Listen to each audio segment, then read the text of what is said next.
এবার আপনাদেরকে বিখ্যাত একটা হাদিস শোনাবো। হাদিসটার কিতাবের নাম মুসনাদে আহমদ, হাদিস নাম্বার 18,557 নাম্বার হাদিস। নবীজির এক সাহাবা নাম বারা ইবনে আযিব রাদিয়াল্লাহু তাআলা।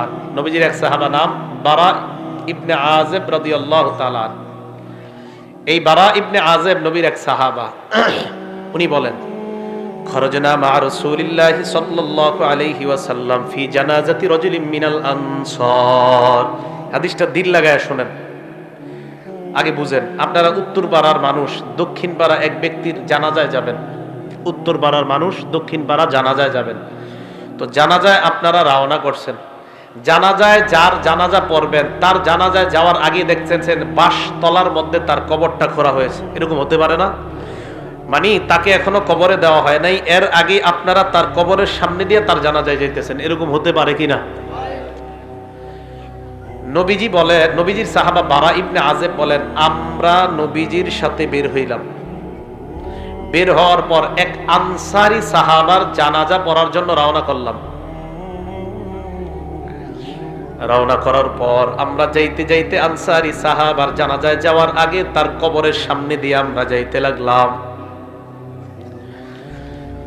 আনসারী সাহাবার জন্য যেই কবরটা খোঁড়া হয়েছে, গর্ত করা হয়েছে, ওই কবর দেখার পর আল্লাহর নবী কবরের সামনে বসে গেছে। কবরের সামনে নবীজি বসে গেছে। সাহাবারা বলেন, ওয়া জালাসনা হাওলা, আমরাও নবীর সামনে, তার সামনে কবরের পাশে বসে গেলাম। আপনারা সামনে যেইভাবে বসা, সাহাবারা কয় আমরা এইভাবে বসলাম। বসার পর নবীর দিকে আমরা তাকায় রইলাম। চেহারাটা এই দিকে তাকান। একটা আল্লাহর নবীর হাতে একটা লাঠি, নবীর হাতে একটা লাঠি, ফি ইয়াদিহি উদুন, একটা লাঠি, আনকুতুবিহি ফিল আরদ, এই লাঠি দিয়া জমিনের মধ্যে নিচের দিকে তাকায় আঁকাআঁকি করতেছে। অনেক সময় মুরব্বী যাদের হাতে লাঠি থাকে, এদের সাথে যদি রাস্তায় দাঁড়ায় দাঁড়ায় কথা বলেন, এমনি মনের অজান্তে দেখবেন লাঠি দিয়ে আঁকতেছে মাটিতে। এটা হয় কিন্তু। আমাদের নবীজির হাতে একটা লাঠি, এই লাঠি দিয়া এইভাবে মাটিতে আঁকাআঁকি করতেছে। বসা বসা। সাহাবারা বলেন, আমরা এমন ধীরস্থির ভাবে বসা, কান্না আলা রুউসিনা আত-তায়র, আমাদের মাথার উপরে যদি পাখিও বসে আমরা টের পাবো না, এমন সুন্দর ভাবে বসে রইছি। চুপচাপ বসা। কিন্তু আমরা টেনশনে আছি, কি রে নবীজি একটু উপরে তাকায় না, খালি এমনি রইছে, কেন উপরে তাকায় না?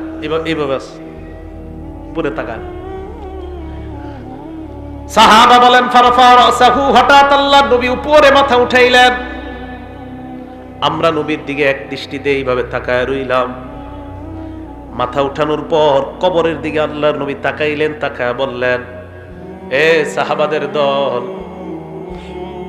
ইস্তাইযু বিল্লাহি মিন আযাবিল কবরি মাররাতাইনি আও সালাসা। সাহাবাদের দিকে তাকায় বললেন, তোমরা এই কবর থেকে, আল্লাহর কাছে কবরের আযাব থেকে পানাহ চাও। এই কথাটা নবী 2 বার অথবা 3 বার বললেন। সাহাবাদেরকে আল্লাহর নবী কেন বললেন? কারণ কবর এমন একটা ভয়ঙ্কর জায়গা। কবর আমাকে, আপনাকে, আমাদের সকলকে প্রত্যেকদিন ডাক দিয়ে বলে, আনা বাইতুল গুরবা, আমি কিন্তু অপরিচিত ঘর, আমার কাছে আসার আগে চিন্তা ভাবনা করে আসবা। আনা বাইতুল ওয়াহদা, আমি একা থাকার ঘর, আমার কাছে আসার আগে চিন্তা ভাবনা করে আসবা। আনা বাইতুদ দুদ, আমি পোকামাকড়ের ঘর, আমার কাছে আসার আগে চিন্তা ভাবনা করে আসবা। আনা বাইতুত তুরাব, আমি মাটির ঘর, আমার কাছে আসার আগে চিন্তা ভাবনা করে আসবা। মুসলমান মাটির উপর যখন একটা দৌড় দেন, সাবধানে দৌড় দিবেন। এক বর্ণনায় পাওয়া যায়, জমিনের উপর যারা জোরে জোরে চলে, হতে পারে এর কারণে কবর তার সাথে ভয়ঙ্কর আচরণ করবে। কবর বলবে, আমার পিঠের উপর বড় ধম্ব বরে তুমি চলেছিলা, আজকে আমি কবরের আচরণ তুমি লক্ষ্য করতে পারবা। এক বর্ণনায় কবর এমন চাপ দিবে, চাপ দেওয়ার পর আপনার 2 পাশের সিনার হাড্ডিগুলো একটা আরেকটার মধ্যে ঢুকে যাবে। নবী বলেন, কবর থেকে তোমরা পানাহ চাও, কবরের আযাব থেকে পানাহ চাও। কথাটা নবী 2 বার অথবা 3 বার বললেন। এবার আল্লাহর নবী কয়, জানোনি কেন? ফা ইন্নাল আবদাল মুমিনা ইযা কানা ফি ইনকিতাইম মিনাদ দুনিয়া ওয়া ইকবালিম মিনাল আখিরাহ। মুমিন যখন দুনিয়া থেকে বিদায় নেওয়ার সময় হয় আর আখিরাতের দিকে যখন মুমিন রওনা করা শুরু করে দেয়, নাজালাত ইলাইহি মালাইকাতুম মিনাস সামা বিদুল ওয়ুজুহ, সুন্দর চেহারাওয়ালা আল্লাহর হাজার হাজার ফেরেশতারা ওই ঈমানদারের আত্মাকে স্বাগত জানানোর জন্য উপস্থিত হয়ে যায়। ঈমানদার বিদায় নিবে, সুন্দর চেহারা বিশিষ্ট হাজার হাজার ফেরেশতারা ঈমানদারের সামনে আসে। আসার পর দেখেন, আপনারা দেখবেন যদি কোনো মুমিন মারা যায়, মারা যাওয়ার সময় কিন্তু আমরা একটু অনেক সময় বুঝতে পারি যে এই লোকটা মারা যাইতে পারে আজকে। মুমূর্ষ মানে মুমূর্ষ রোগী যারে বলি, হাদিসে আসছে ইয়াজলিসু মিনহু মাদ্দা বাসরিহি, ঈমানদার এইভাবে চোখ দিয়া তাকাইলে তার দৃষ্টি যেই পরিমাণ যায়, ফেরেশতারা দুইটা কাতার হয়ে ঈমানদারের দৃষ্টির শেষ সীমানা পর্যন্ত তার আত্মাকে স্বাগত জানানোর জন্য তারা বসে অপেক্ষা করতে থাকে। কথাটা কি বুঝে আসছে আপনাদের? তো সবাই অপেক্ষায় আছে, সবাই তো অপেক্ষায় আছে। হাত্তা ইয়াজিআ ইলাইহি মালাকুল মাউত, মরণের ফেরেশতা তার কাছে এসে যায়। জোরে বলেন কোন ফেরেশতা? মালাকুল মাউতের নাম কি? কয় জিবরাইল। মালাকুল মাউতের নাম কি? আজরাইল। যদি আমার কাছে আসে, আপনার কাছে আসে, এক সময় যদি বাংলাদেশের 10 জন মারা যায়, আমেরিকার 10 জন, পাকিস্তানের 10 জন, ভারতের 10 জন যদি একই সময় মারা যায়, আজরাইল কোন দেশে আছে? হ্যাঁ, সব জায়গায়। হ্যাঁ, সব জায়গায়। এটা বিপদের প্রশ্ন কিন্তু। হ্যাঁ, সবাই মন দিয়ে শোনেন। আমাদের দেশে 10 জন, পাকিস্তান 10 জন, ভারত 10 জন, ইন্দোনেশিয়া 10 জন, অস্ট্রেলিয়া 10 জন একই সময় মারা গেছে। আজরাইল কোন জায়গায় আছে? এক জায়গাতে কেমনে? কোরআনে আইছে মালাকুল মাউত তার কাছে আসে। কে বলছে তার আন্ডারে আছে? আপনি আপনি বলছেন? সাহস করে কর না। আচ্ছা, আপনি বলছেন? মাশাআল্লাহ, সবাই বলেন মাশাআল্লাহ। অনেক সময় কেউ কিছু কইলে ডরে কইতেছে না, পরে আবার এই ব্যাপারে আর একটা হাদিস শোনাই দিই। উনি যে ডরে কইতেছে নাই, এক সাহাবা নবীজি সাল্লাল্লাহু, এটা কিন্তু আমাদের বিষয়বস্তু না, ওনার কারণে আর কি, উনি যে ডরে কয় নাই, তো ডরে না কওয়ার একটা ফায়দা আছে, এটা বলি। এক সাহাবা নবীজি যখন নামাজ থেকে উঠছে, উঠার পরে বলছে সামি আল্লাহু লিমান হামিদা। বলেন তো আপনারা আমরা কি বলি? আমরা কি বলি? আমরা। পিছন থেকে এক সাহাবা বললেন আল্লাহুম্মা রাব্বানা ওয়া লাকাল হামদ হামদান কাসীরান তাইয়িবান মুবারাকান ফীহি। সালাম ফিরানোর পর আল্লাহ নবী বললেন, সব সাহাবারা কমায়া বলছে, বাড়ায়া কে বলছে? তাড়াতাড়ি কও। যিনি বাড়ায়া বলছো তিনি বলো। এই জায়গায় একটা হাদিস মনে রাখবেন, আল্লাহ নবীকে সাহাবারা বলছে হুজুর আপনি কি আম করে দেখেন। এই মনে মনে মনে মন দিয়ে শোনেন। ইবনে হাজার আসকালানী ওই কথাটা লেখছে, আল্লাহ নবী কয় আমি সামনে থেকে যেমন দেখতে পাই, পিছন থেকেও সুন্দরভাবে আল্লাহ ওই মুহূর্তে তোমাদেরকে দেখা দেয়। এই কে বলছো বলো? কেউ কয় না, শিকারি আহে না। নবীজি বললেন সাহস করে বলো কে বলছো। তো এক সাহাবা আস্তে আস্তে, হুজুর আমি। নবীজি কয় তুমি বলছো? কয় হ্যাঁ। কয় সাহস করে বলে ফেলো। কয় জি হুজুর আমি বলছি। আল্লাহ নবী কয় তুমি এত সুন্দর একটা তাসবিহ পাঠ করছো, তোমার এই তাসবিহাত, এই সওয়াব আল্লাহর কাছে নেওয়ার জন্য প্রায় 30 জনের কাছাকাছি ফেরেশতা লড়াই করতেছে, কার আগে কে তোমার সওয়াব আল্লাহর কাছে নিয়ে যাবে। যারা মাঝে মাঝে কইলেন সাহস করে কইবেন আমি, এটা কইলে লস নাই। দেখছেন নি, মালাকুল মাউত লিডার একজন আজরাইল, ওনার অধীনে অসংখ্য অগণিত কাজ করে। বুঝে আসছে তো? তাই একজন কইয়া লাইছে আপনাদেরকে রক্ষা করছে, উনি আপনাদের মান সম্মান রাখছে। তো মালাকুল মাউত একজন আজরাইল, উনি লিডার, ওনার অধীনে কোটি কোটি ফেরেশতা কাজ করে। সুবহানাল্লাহ। মালাকুল মাউত তার সামনে আসার পর ওই যে ইমানদার মারা যাবে, তার একদম মাথার কাছে বসে। মাথার কাছে বসার পর ইমানদারকে ডাক দেয়, ইয়াতুহান নাফসুল হামিদা, হে প্রশংসনীয় আত্মা। সুবহানাল্লাহ।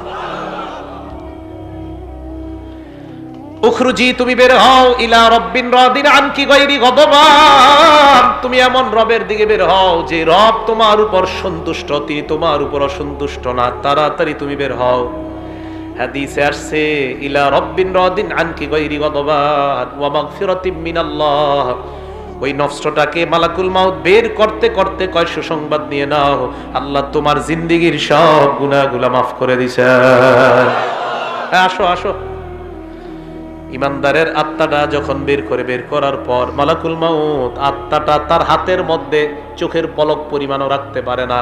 মালাকুল মাউত চায় আত্মাটা, ইমানদারের আত্মাটা আমি কারো কাছে দিব না, কিন্তু ইমানদারের সামনে হাজার হাজার ফেরেশতারা কয় আত্মা আমাদের কাছে দিয়ে দেন। আহারে ইমানদারের আত্মা নিয়ে কারাকারি লেগে যায়, কে ইমানদারের আত্মাটা নিবে এই নিয়ে কারাকারি লেগে যায়। বালিশে আজকে মাথাটা লাগায় চিন্তা করেন, আমার আপনার আত্মা এইভাবে হয় কি হয় না, চিন্তার বিষয়। ইমানদারের আত্মা সামনের ফেরেশতারা কয় আমাদের কাছে দিয়ে দেন। হাদিসের মধ্যে আসছে ফেরেশতাদের কাছে দুইটা জিনিস আছে। এক নাম্বার মাহুম কাফরুম মিন আকফানিল জান্নাহ, জান্নাতের কাফনের কাফর বিছায়া কয় ও মালাকুল মাউত, ইমানদারের আত্মাটা এই জান্নাতের কাফনের কাপড়ের মধ্যে দিয়ে দেন। জান্নাতের কাফনের কাপড়, মুসনাদে আহমদ হাদিস নাম্বার 18557 নম্বর হাদিস, আবু দাউদ হাদিসটা সংক্ষেপে আসছে। এই হাদিসের মান সহিহ, সহিহুল জামেও আসছে, নাসিরউদ্দিন আলবানী যে কিতাব লেখছে ওখানে আসছে। তাদের আহলে হাদিস ভাইরাও এই হাদিস নিতে পারেন, টেনশনের কিছু নেই। তো রাসূল করিম সাল্লাল্লাহু আলাইহি ওয়াসাল্লাম বলেন মালাকুল মাউত যারা সামনে যে ফেরেশতারা হাজার হাজার, তারা জান্নাতের কাফনের কাপড়টা বিছায় কয় আত্মাটা এই জায়গায় দাও। দেখেন কি কয়, আত্মা ওই কাফনের মধ্যে দেওয়ার পর হানুতুম মিন হানুতিল জান্নাহ, জান্নাতের সুগন্ধি লাগায় দেয়। সুবহানাল্লাহ, সুগন্ধি লাগায় ইমানদারের আত্মাটা এইভাবে পেঁচায়। পেঁচানোর পর আত্মা নিয়ে যখন ফেরেশতারা ফায়াসআদুনা বিহা ইলাস সামা, আল্লাহর আসমানের দিকে তারা রওনা হয়ে যায়। আসমান, প্রথম আসমানের কাছে যাওয়ার আগে অন্যান্য হাজার হাজার ফেরেশতারা যাদের সামনে দিয়ে নিয়ে যায়, হাদিসের মধ্যে আসছে যার সামনে দিয়ে যায় ওই ব্যক্তিরা, ওই ফেরেশতারাই কয়টা কার আত্মা কোথায় নিয়ে যাও। আত্মা বহনকারী ফেরেশতারা কয় ফুলান ইবনু ফুলান, এটা উমকের আত্মা উমক জায়গায় নিয়ে যায়। ভালুকার উমকের আত্মা, উমকের সন্তান উমকের আত্মা। এই ফেরেশতারা কয় তোমরা কিভাবে বুঝতে পারলা? কয় আমরা এমন সুন্দর একটা ঘ্রাণ পাইলাম, এত সুন্দর ঘ্রাণ এই দুনিয়ার অন্য কোথাও আমরা পাই না। ইমানদারের আত্মা থেকে এত সুন্দর ঘ্রাণ বের হয়। আত্মা কোথায় নিয়ে যাও? কয় আসমানে নিয়ে যাই। প্রথম আসমানের কাছে যাওয়ার পর আসমানের দরজা খুলে দেওয়া হয়।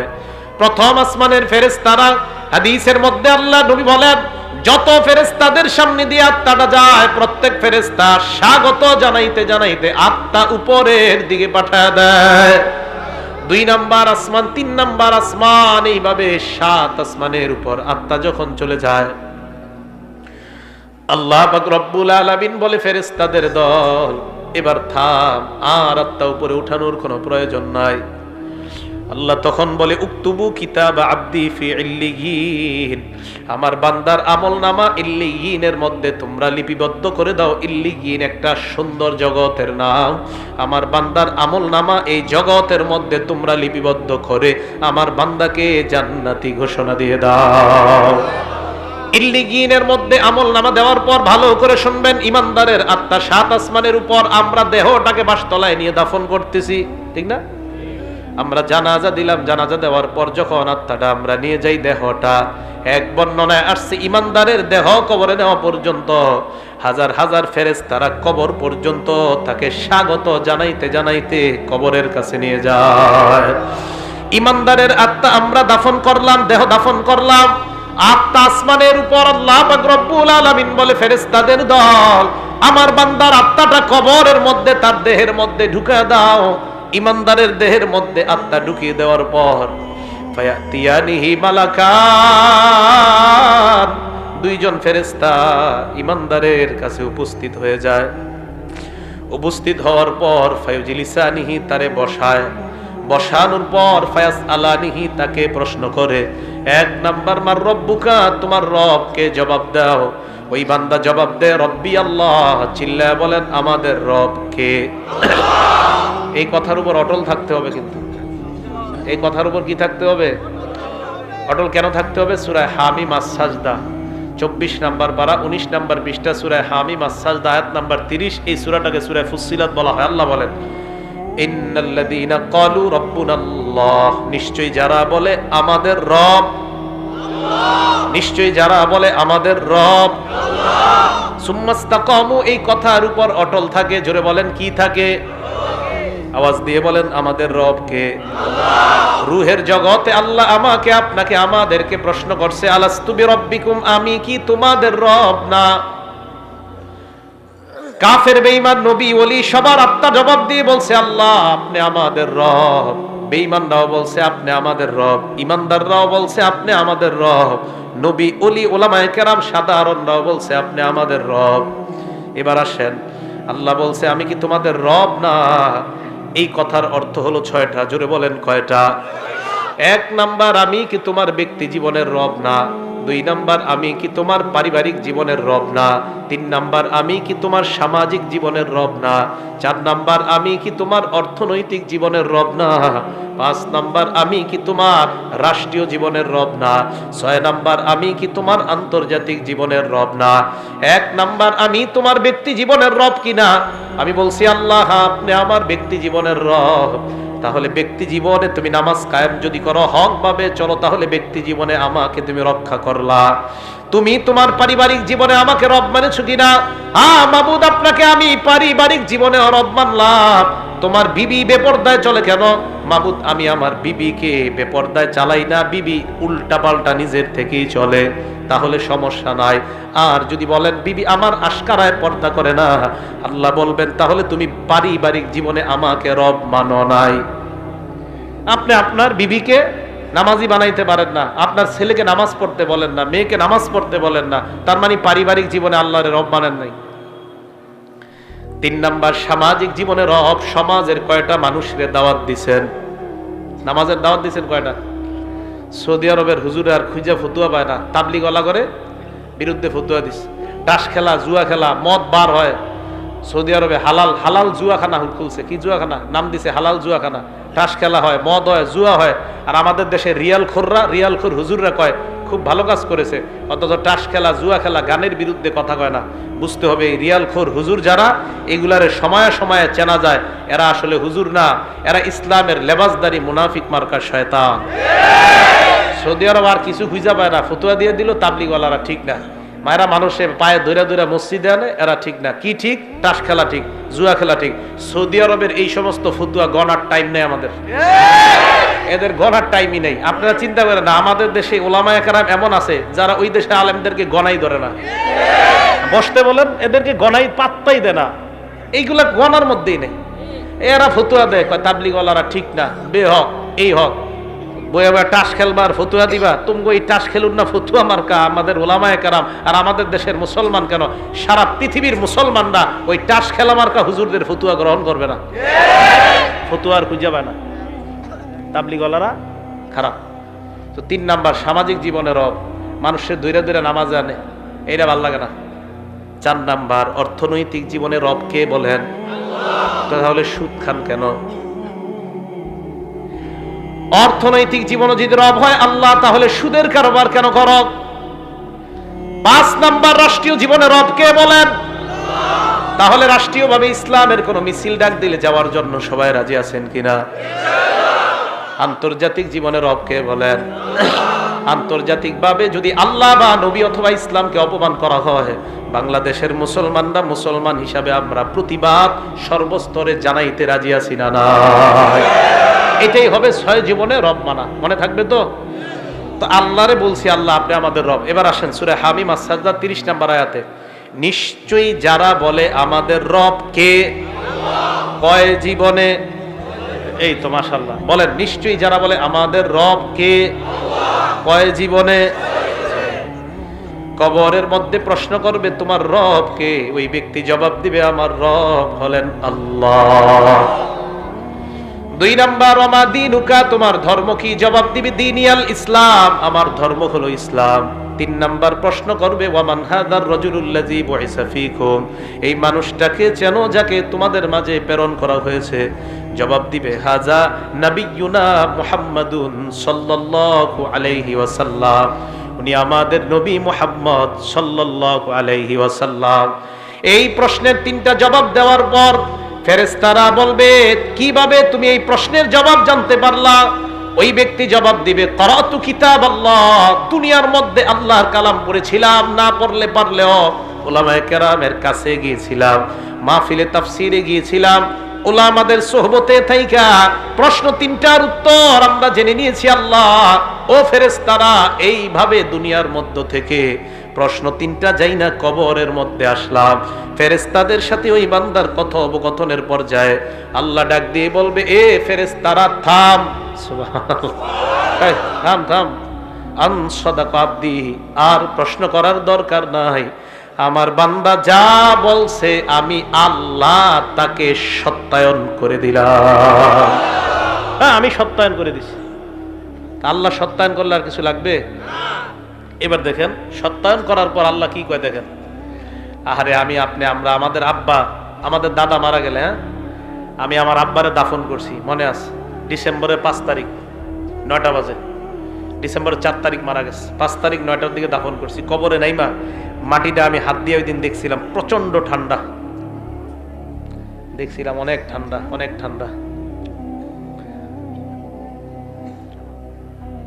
তখন মনে হয়েছিল যে দুনিয়াতে মা বাবা সন্তানরে কত সুখ শান্তিতে রাখা যায়, শীতকালে একটা সন্তান কষ্ট পাবে, কোনো বাবা চায় না, মা চায় না, অথচ আমি আপনি আমরা আমাদের বাবাকে 3টা পাতলা কাপড়ে ওই প্রচন্ড ঠান্ডা মাটির নিচে রেখে আসি।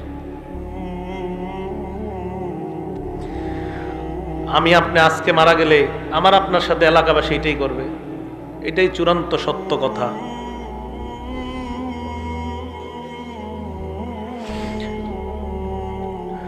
মারা যাওয়াটাই চূড়ান্ত সত্য কথা, মারা থেকে কেউ বাঁচতে পারবে না। আল্লাহ ডাক দিয়ে বলবে, আফরিশুহু মিনাল জান্নাহ, আমার বান্দারে পাতলা পোশাকে দুনিয়ার মানুষ কবর দিছে, তারে জান্নাতের পোশাক পরায়া দাও।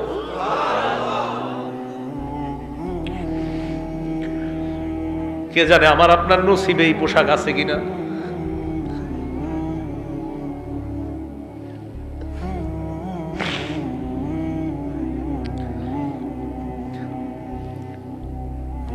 এই কথা বলার পর আল্লাহ বলবেন, আফরিশুহু মিনাল জান্নাহ ওয়া আলবিসুহু মিনাল জান্নাহ, প্রথমে বলবেন আমার বান্দার কবরটা জান্নাতের বিছানা বিছায়া দাও, ওয়া আলবিসুহু মিনাল জান্নাহ, তার শরীরে জান্নাতের পোশাক পরায়া দাও। এরপর বলবে ওয়াফতাহু লাহু বাবান ইলাল জান্নাহ, তার কবর থেকে জান্নাত পর্যন্ত একটা দরজা খুলে দাও, কবর থেকে যেন জান্নাতের নিয়ামতগুলা দেখতে পায়। জান্নাতের দরজা খুলে দেওয়ার পর বান্দা তাকায় দেখবে জান্নাতের হুররা নাচানাচি করতেছে, ওই বান্দার মন চাইবে হুর স্পর্শ করার জন্য। আল্লাহ বলবে নামকানাউ মাতিল আরুস, বান্দা তুমি থামো, বাসর রাতের দুলার নেই তুমি ঘুমিয়ে যাও। লা ইউকিজুহু ইল্লা আহাব্বা আহলিহি, বাসর রাতে ফজরের আজান হয়ে গেলে তোমার প্রিয়তমা ছাড়া তোমাকে অন্য কেউ জাগ্রত করার মতো ঘরে কেউ থাকে না। কবরের মধ্যে তুমি আসছো, এই জায়গায় তোমার প্রিয়তমা নাই, প্রিয়তমা নাই, ইমানদার আমি আল্লাহ তোর প্রিয়তম হয়ে গেলাম। কিয়ামতের মাঠে আমি তোকে উঠাবো, ঘুমা ঘুমা তুই ঘুমা, এখনো জান্নাতে যাওয়ার সময় হয়নি, কবরে থাকো, তোমার তো কবর থেকে জান্নাতের নিয়ামত উপভোগ করার সুযোগ দিয়েছি, থামো। আরেক বর্ণনায় আসছে ফায়ুফসাহু লাহু কবরুহু, তার কবরটা বিশাল প্রশস্ত করে দেওয়া হবে, মাদ্দা বাসরিহি, তার দৃষ্টি যতটুকু যায় এই পরিমাণ প্রশস্ত করে দেওয়া হবে। প্রিয় ভাইয়ারা, জামির দিয়ার ভাইয়ারা, আমার আপনার কবরটা, আমার আপনার মৃত্যুটা, আমার আপনার কবরটা যেন এমন কবরই হয়। আমি আপনাদের জন্য দোয়া করবো, আপনারা আমার জন্য দোয়া করবেন। কে মারা যাই এটা নিশ্চিত বলা যায় না আমি জান্নাতি, নিশ্চিত বলা যায় না আপনি জান্নাতি, নিশ্চিত বলা যায় না আমি জাহান্নামী, নিশ্চিত না আপনি জাহান্নামী। কত কিছু ভাবেন যে কত বড় হুজুর সামনে বসছে, কিন্তু আমি যদি জান্নাতি না হই কি লাভ হবে বলেন আমার এই সার্টিফিকেটের। এই জন্য মরণের চিন্তাটা খুব বেশি করা দরকার। আল্লাহ আমাদের সকলকে তৌফিক দান করেন। ওই বান্দাকে কবরের মধ্যে রাখার পর হঠাৎ ওই বান্দা যখন কবরে থাকবে, এক বর্ণনা আসছে বান্দা দেখবে তার কবরে সুন্দর একটা মানুষ। হ্যাঁ, এই তুমি কে? বলবে আনা আমালুকা সলি, আমি তোমার নেক আমল, আমি নেক আমল। নবীজি এই কথা মনে আসেনি, নবীজি এই হাদিস বৈশা শোনাইতেছে কোথায় বুঝলে গেছে? হ্যাঁ, হাদিস শেষ হয় নাই কিন্তু এখনো, কবরের সামনে বসে এই হাদিস শোনাইতেছে। এবার সাহাবাদেরকে বললেন ওয়া ইন্নাল আবদাল ফাজিরা, পাপাচার বান্দার মরণের যখন সময় হয়ে যায়,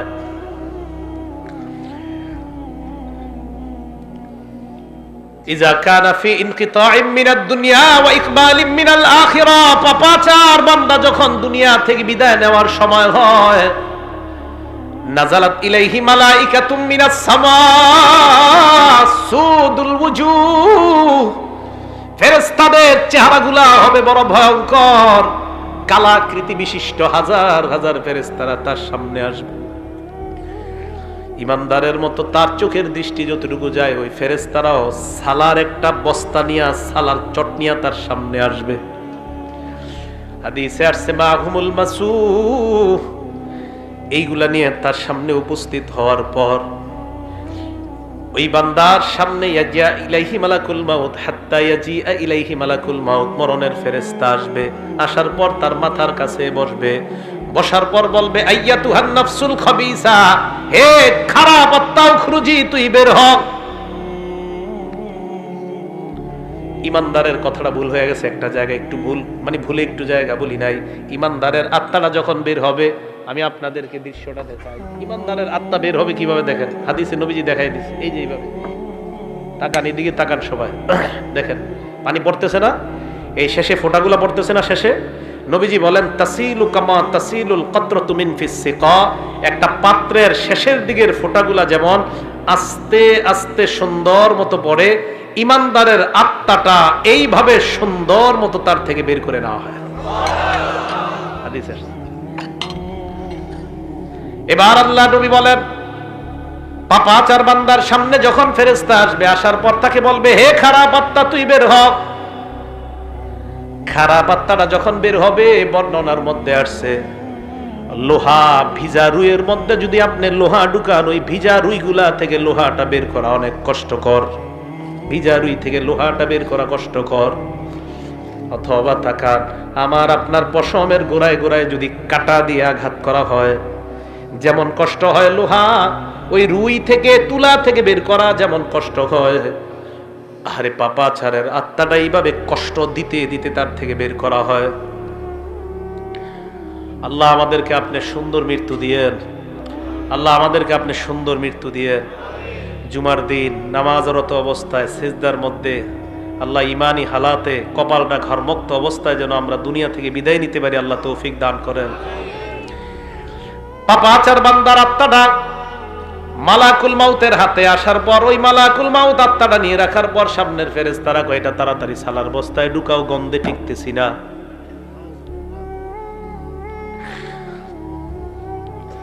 আত্মাটা এইভাবে পেঁচানোর পরে আত্মা নিয়ে যখন রওনা হয়, অন্য ফেরেশতারা কয় কার আত্মা কোথায় নিয়ে যাও, সরাও তাড়াতাড়ি। আত্মা বহনকারী ফেরেশতারা বলবে কেন, কয় গন্ধে টিকতেছি না, এইটা এখান থেকে সরাও, এত গন্ধ কেন, সরাও। আত্মা যখন উপরে নিয়ে যায়, প্রথম আসমানের কাছে যাওয়ার পর আল্লাহ কয় ফেরেশতারা এই আত্মার উপরে উঠানোর কোনো দরকার নাই, আত্মাটা আসমানে আনারই কোনো দরকার নাই।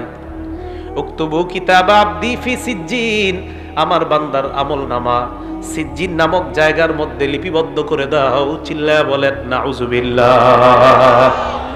আমল নামা ওই জায়গায় লিপিবদ্ধ করে দেওয়ার পর আমরা পাপাচার বান্দার দেহটা কবরের মধ্যে রাখলাম। কবরে রাখার পর আল্লাহ বলেন তার আত্মা কবরে তার দেহের মধ্যে ঢুকিয়ে দাও। কবরে তার দেহের মধ্যে আত্মা ঢুকিয়ে দেওয়ার পর ফায়াতিয়ানিহি মালাকান, দুইজন ভয়ঙ্কর ফেরেশতা আসবে, মাথার চুলগুলা পায়ের মধ্যে পড়বে, দেখতে চোখগুলা মনে হবে ভয়ঙ্কর চোখ বিশিষ্ট ফেরেশতারা এসে বলবে ইউজিলিসানিহি, তাকে বসাবে। ওই বান্দা তাদের দিকে তাকায়, তার অবস্থা খারাপ হয়ে যাবে। প্রশ্ন করবে মার রব্বুকা, তোর রবকে জবাব দে। বান্দা বলবে হা হা লা আদরি, এই প্রশ্নের জবাব আমার জানা নাই। 2 নাম্বার ওয়ামা দিনুকা, তোমার ধর্ম কি, জবাব দাও। বান্দা বলবে হা হা লা আদরি, আমার প্রশ্নের জবাব জানা নাই। 3 নম্বরে বলবে ওয়ামান হাদার রাজুল, এই মানুষটাকে চিনো। ওই বান্দা বলবে হা হা লা আদরি, আমার প্রশ্নের জবাব জানা নাই। এই কথা বলার পর ওই ফেরেশতাদের প্রশ্ন উত্তর পর্ব চলার পর আল্লাহ ডাক দিয়ে বলবে ফেরেশতারা থাম। ইমানদারের সময় কইছে থাম, পাপাচারের সময় বলবে থাম। আনকাযাবা আবদি, আমার বান্দা যা বলতেছে সব মিথ্যা, আমি আল্লাহ তারে মিথ্যাবাদী বললাম, এটা মিথ্যাবাদী, এটা মিথ্যাবাদী, সর তোরা এখান থেকে সর। আলবিসুহু মিনান নার, তার শরীরে জাহান্নামের আগুনের পোশাক পরায়া দে। ওয়াফরিশুহু মিনান নার, তার কবরের মধ্যে জাহান্নামের বিছানা বিছায়া দাও। কোরআনে আল্লাহ বলেন লাহুম মিন জাহান্নামা মিহাদ ওয়া মিন ফাওকিহিম গাওয়াশ। নিচে তাকায় দেখবে নিচের বিছানাটা আগুনের বিছানা, উপরে তাকায় দেখবে কবরের ডান্ডা। এই ডান্ডা নিয়ে লোকটাকে একটা জোরে আঘাত করবে। হাদিসে আসছে ইয়াসিহু সাইহা, এমন জোরে একটা চিৎকার মারবে, ইয়াসমাউহা কুল্লু শাইইন ইল্লা সাকালাইন, দুনিয়ার জিন ইনসান ছাড়া সবাই তার চিৎকারের আওয়াজ শুনতে পায়। গরু শুনতে পায়, ছাগল শুনতে পায়, দুনিয়ার মানুষ আর জিন ছাড়া সবাই তার চিৎকারের আওয়াজ শুনতে পায়। এই জন্য মুসলমান সাবধান, পাপাচার হয়ে মৃত্যুবরণ করলে কবরের অবস্থাটা হবে বড় ভয়ঙ্কর। আল্লাহ বলবে ওয়াফতাহু লাহু বাবান ইলান নার, তার কবর থেকে জাহান্নামের একটা দরজা খুলে দাও। হাদিসে আসছে ফায়াতিহা মিন সাবুবিহা ওয়া হারুরিহা, কবরের প্রচন্ড গরম, জাহান্নামের গরমগুলা তার কবর একটু পর পর বারবার আসতে থাকবে। এই ভয়ঙ্কর আগুনের উত্তাপে চারদিকে যখন তাকায় দেখবে নিচে আগুন, উপরে আগুন, চারদিকে আগুন আর আগুন। এই ভয়ঙ্কর আগুনের অবস্থা দেখার পর ওই বান্দার ব্যাপারে আল্লাহ পাক রব্বুল আলামিন বলবেন পাপাচার হওয়ার কারণে তার এই শাস্তি হবে কিয়ামত পর্যন্ত। এই জন্য মুসলমান, পাপাচার অবস্থায় আমার আপনার মৃত্যু যদি হয় তাহলে আমার আপনার অবস্থাটা হবে ভয়ঙ্কর। আল্লাহ আমাকে আপনাকে সবাইকে উত্তম মুমিন হিসাবে যেন আমরা মরতে পারি আল্লাহ তৌফিক দান করেন, বলেন আমিন। মৃত্যুর যন্ত্রণা এই ভোগ করা আর মরণের সময় আমার আপনার অবস্থা যদি হয় ভয়ঙ্কর, একটু চিন্তা করবেন। আজকে বালিশে মাথা লাগায় আল্লাহ না করুক, আল্লাহ না করুক, আল্লাহ না করুক, আমার আপনার কবরে জাহান্নামের থেকে যদি দরজা দিয়া, জানালা দিয়া জাহান্নামের তাপ আর আগুন ঢুকতে থাকে, নিচে আগুন, উপরে আগুন, চারদিকে আগুন, আজকে ল্যাপটা মাথায় দিয়ে অন্ধকার চোখে তাকায় কল্পনা করবেন যে কবরে তো আমি একা থাকতে হবে। এরকম ভয়ঙ্কর অবস্থা তৈরি হয়ে যাবে। তো প্রিয় মুসলমান ভাইয়ারা, এই জন্য আমার আপনার মরণটা যেন উত্তম মরণ হয়, আল্লাহর কাছে খুব বেশি বেশি দোয়া করা। আল্লাহ আমাদের সকলকে উত্তম মৃত্যু নসিব করেন। তো আল্লাহ বলেন সুম্মা তুরাদ্দুনা ইলা আলিমিল গায়বি ওয়াশ শাহাদা, সূরা জুমুআর 8 নম্বর আয়াতে আল্লাহ বলেন কোন মরণ থেকে তোমরা পালিয়ে বেড়াও, কোন মরণ থেকে তোমরা পালিয়ে বেড়াও। আল্লাহ বলেন তোমাদেরকে দৃশ্য অদৃশ্যের রব আল্লাহর দিকে তোমাদেরকে ফিরে যাইতে হবে। ফায়ুনাব্বিউকুম বিমা কুনতুম তা'মালুন, তোমাদেরকে তোমাদের আমল সম্পর্কে আল্লাহ জানায় দিবে কিয়ামতের ময়দানে।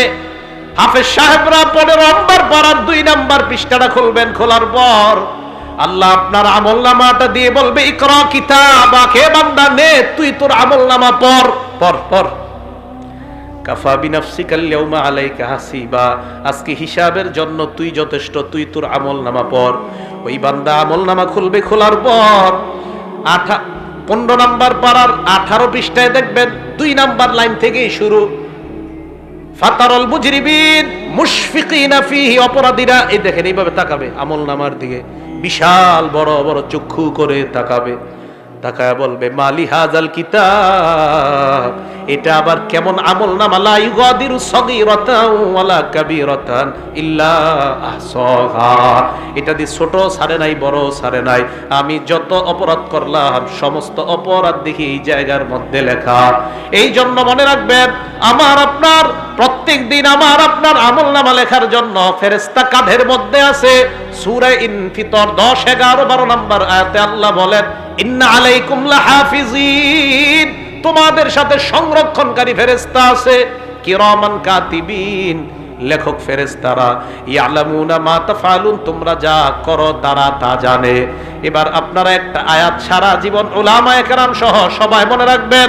সূরা আলাকের 14 নম্বর আয়াতে আল্লাহ বলেন বান্দা হাত দিয়ে যখন গুনাহ করো, পা দিয়ে যখন গুনাহ করো, চোখ দিয়ে যখন গুনাহ করো, কান দিয়ে যখন গুনাহ করো, সূরা আলাকের 14 নম্বর আয়াতটা মনে রাখবা।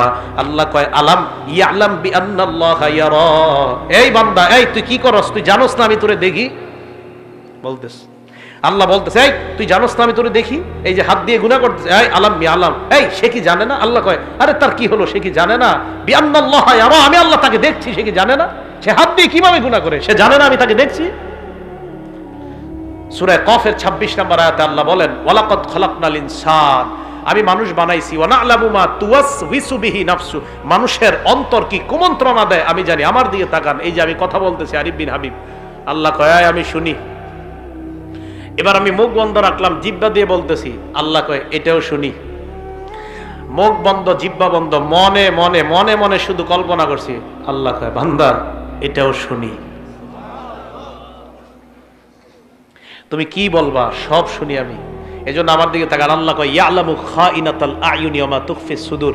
এই তুমি চোখের কোনা দিয়া কি কি গুনাহ করো, ডাইরেক্ট করো না, চোখের আর চোখে তুমি কোনো গুনাহ করতেছো, ইয়ালামু এ বান্দা আমি কিন্তু তোর চোখের এই কোনার খেয়ানত সম্পর্কে আমি জানি। রাস্তা দিয়ে হাঁটতেছেন এইভাবে চোখের কোনা দিয়ে গুনাহ করতেছে, একটা আয়াত সারা জীবন মুখস্থ রাখেন, তা আপনার জন্য যথেষ্ট। ইয়ালামু খাইনা, আপনি রাস্তা দিয়ে হাঁটবেন আর চিন্তা করবেন আল্লাহ বলছে আমার চোখ নাকি কোনো খেয়ানত যদি আশেপাশে চুপে চুপেও করে ফেলে, এটাও আল্লাহ জানে। তো 26 নম্বর আয়াতে আল্লাহ বলেন আমি কিন্তু জানি। তো জানার পরে আল্লাহ আপনি কিভাবে জানেন? প্রশ্ন, ওয়া নাহনু আকরাবু ইলাইহি মিন হাবলিল ওয়ারিদ, তোমার গলার যে দমনি এটারও আরো কাছে আমি আল্লাহ থাকি। প্রিয় মুসলমান ভাইয়ারা, সবার কথাগুলো মনে থাকবে তো ইনশাআল্লাহ? তাহলে মৃত্যুর যে ভালো 15টা লক্ষণ বলা হলো, এই লক্ষণগুলো আমরা মনে রাখবো এবং আমরা বেশি বেশি আমল করব, মৃত্যুর প্রস্তুতি নিব। আল্লাহ পাক রব্বুল আলামিন আমাদের সকলকে মৃত্যুর প্রস্তুতি নিয়ে আমরা যেন কবরে যাওয়ার আগেই ইমানদার হয়ে মুমিন হয়ে কবরে যাইতে পারি, আল্লাহ তৌফিক দান করেন। আব্দুল্লাহ ইবনে আব্বাস বলেন বয়ান হবে কম, আমল হবে বেশি। আজকে থেকে বেশি বেশি আমল করার তৌফিক দান করেন। আল্লাহ আমাদের সকলকে জীবনের পিছনের যে গুনাহ খাতাগুলো আমরা করেছি সমস্ত গুনাহগুলো আল্লাহ মাফ করে দেন। আমিন ওয়া আখিরু দাওয়ানা আলহামদুলিল্লাহি রাব্বিল আলামিন। স্বর্ণখচিত কথামালা মুফতি মাহাতির মোবারক, আপনারা এই বইটা হৃদয়ের স্পন্দন সিরিজ 3 স্বর্ণখচিত কথামালা মুফতি মাহাতির মোবারক, এটা আপনারা সংগ্রহ করতে পারেন। খুব সুন্দর একটা বই, আমি দেখেছি বইটা, আপনারা এটা সংগ্রহ করতে পারেন। এই বাইরে থেকে নিয়ে যাবেন, মোনাজাত হবে। আর কথা আছে কারো? কথা আছে?